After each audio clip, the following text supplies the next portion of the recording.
Bienvenue à Park City en Utah pour le festival de Sundance 2011. J'ai rencontré Ted de Red Digital Cinema qui avait avec lui le Scarlet fixe et qui m'a accordé un petit entretien à propos de tout ce qui est Red. Voilà, on va regarder un peu cet petit entretien. So we're in a really fancy hotel right outside of the chaos of Main Street, and we're having dinner with some folks, and we decided to sneak outside into the lobby and shoot a little quickie piece on the Scarlet that's I've been running around Sundance with. So it couldn't make a better location. Yeah. So I figured we gotta do it because it looks so good with the roaring fireplace in the background and this in the foreground. And so this is the whole deal, right? 3K in the palm of my hand. So this is a professional grade production camera that shoots 3K Bayer, and it got quite a lot of interest this week at Sundance, as you might imagine. It's kind of it became its own little tourist attraction in and of itself wherever I took it out. Like, wow, I want to see it, I want to play with it and touch it. I anticipate next year you're going to see a whole lot of movies being shot with this camera. And there were a whole lot of movies shot with the Red One here at Sundance this year. There was a big premiere of a movie called Margin Call last night. That's a Red project. Kevin Smith's new movie called Red State. No connection to Red other than the fact that it was a Red camera. Fantastic movie, very controversial and interesting, and hard to watch in spots, and pretty intense. Tons and tons of other movies that are at Sundance this year. So it's always fun to come to Sundance and see what people are doing with our cameras. And this year we've been showing off the Epic and the Scarlet. So this is the Red Note. So to connect to the camera, and there it is. It found it. So I can drive the system remotely there from 100 feet away, which is pretty cool. And you can live on the camera or off the camera. And it charges while it's on the camera. It charges while it's on the camera, all the different controls. So you can see the menu's a touch screen, right? So I can do this and this kind of stuff. And you can see how the iris is changing, right? See that? It's changing. You're able to get that? So it's dark, and then, right, I have the ISO set at 5,000 ISO in this room, which is a little insane. Which is very good. But I can take it up even more. There's 6,400. There's almost 13,000 ISO, so that's way brighter in this monitor than what we see with our eyes. I mean, look how dark it is in here. Yeah. Right? And you could totally shoot in this light, and look how nicely the highlights are holding. Right? It's pretty cool. I'm at 50th of a second, 48th of a second there. There's the different red codes. So we have the ability to go to a more compressed red code or a lesser compressed red code, all the way down to 2:1 if you'd want it, although I can't imagine why you'd want it. But for certain scientific things and stuff where they want mathematically lossless compression, or visually lossless at a much higher compression rate than that, which is why the red is so popular. This has the and Scarlet will do the 2:1 compression ratio just at 3K. Yeah, I mean none of this is final yet because it's not shipping, but that's the plan. It'll do the HDR mode, so I can go into here, and you see we got HDR there. So I can turn HDR on and off, and I can basically drive it up to, I'm thinking 5 to 6 stops. We're not settled on how many we can do, but pushing 5 stops is a lot of HDR protection. And you can see, even without HDR mode, we won't really need it in most situations.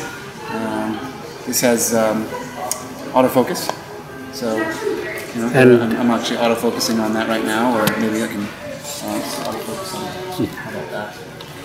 See that working? I don't know if you can see it working. Oh, tic-tac-toe. It's doing a little autofocus. It's got 4 channels of audio, and you've got this cool little interface to set the audio.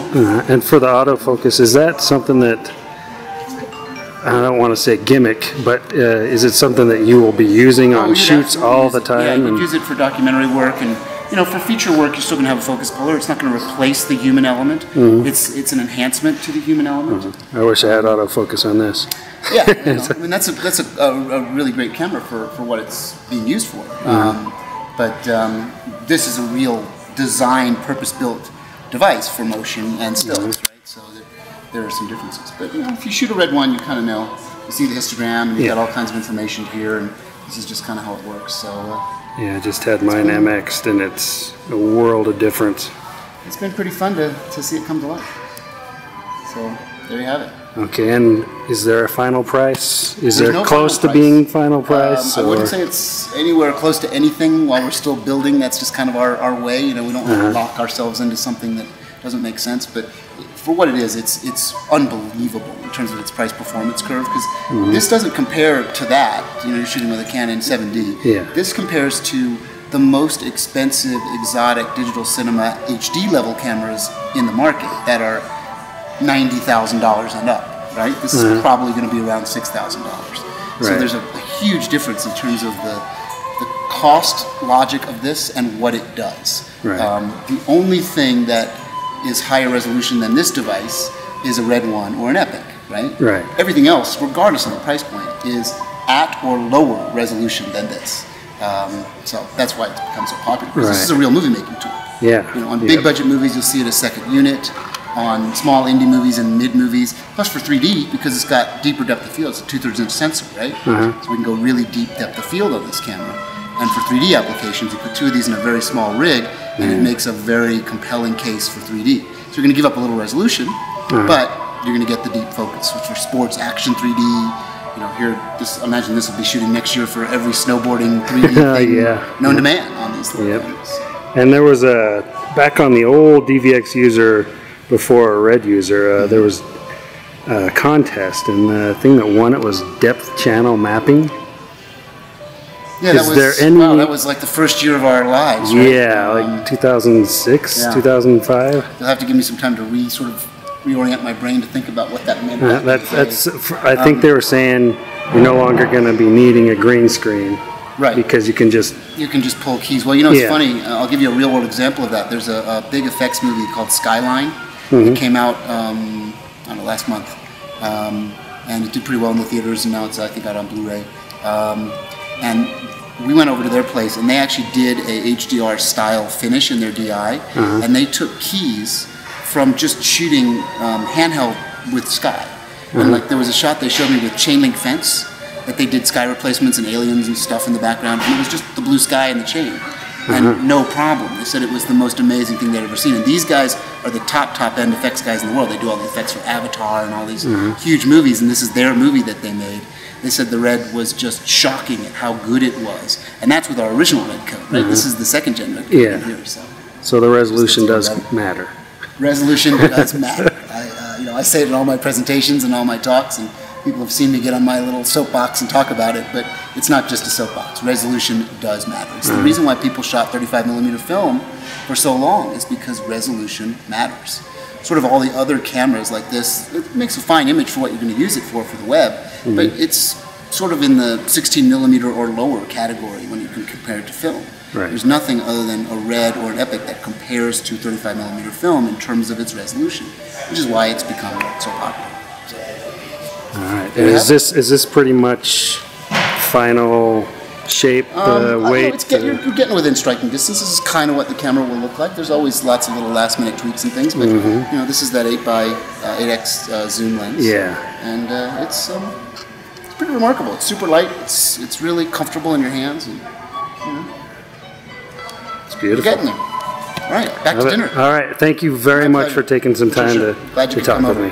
Et voici quelques photos du Scarlet fixe que j'ai pris lors de notre entretien.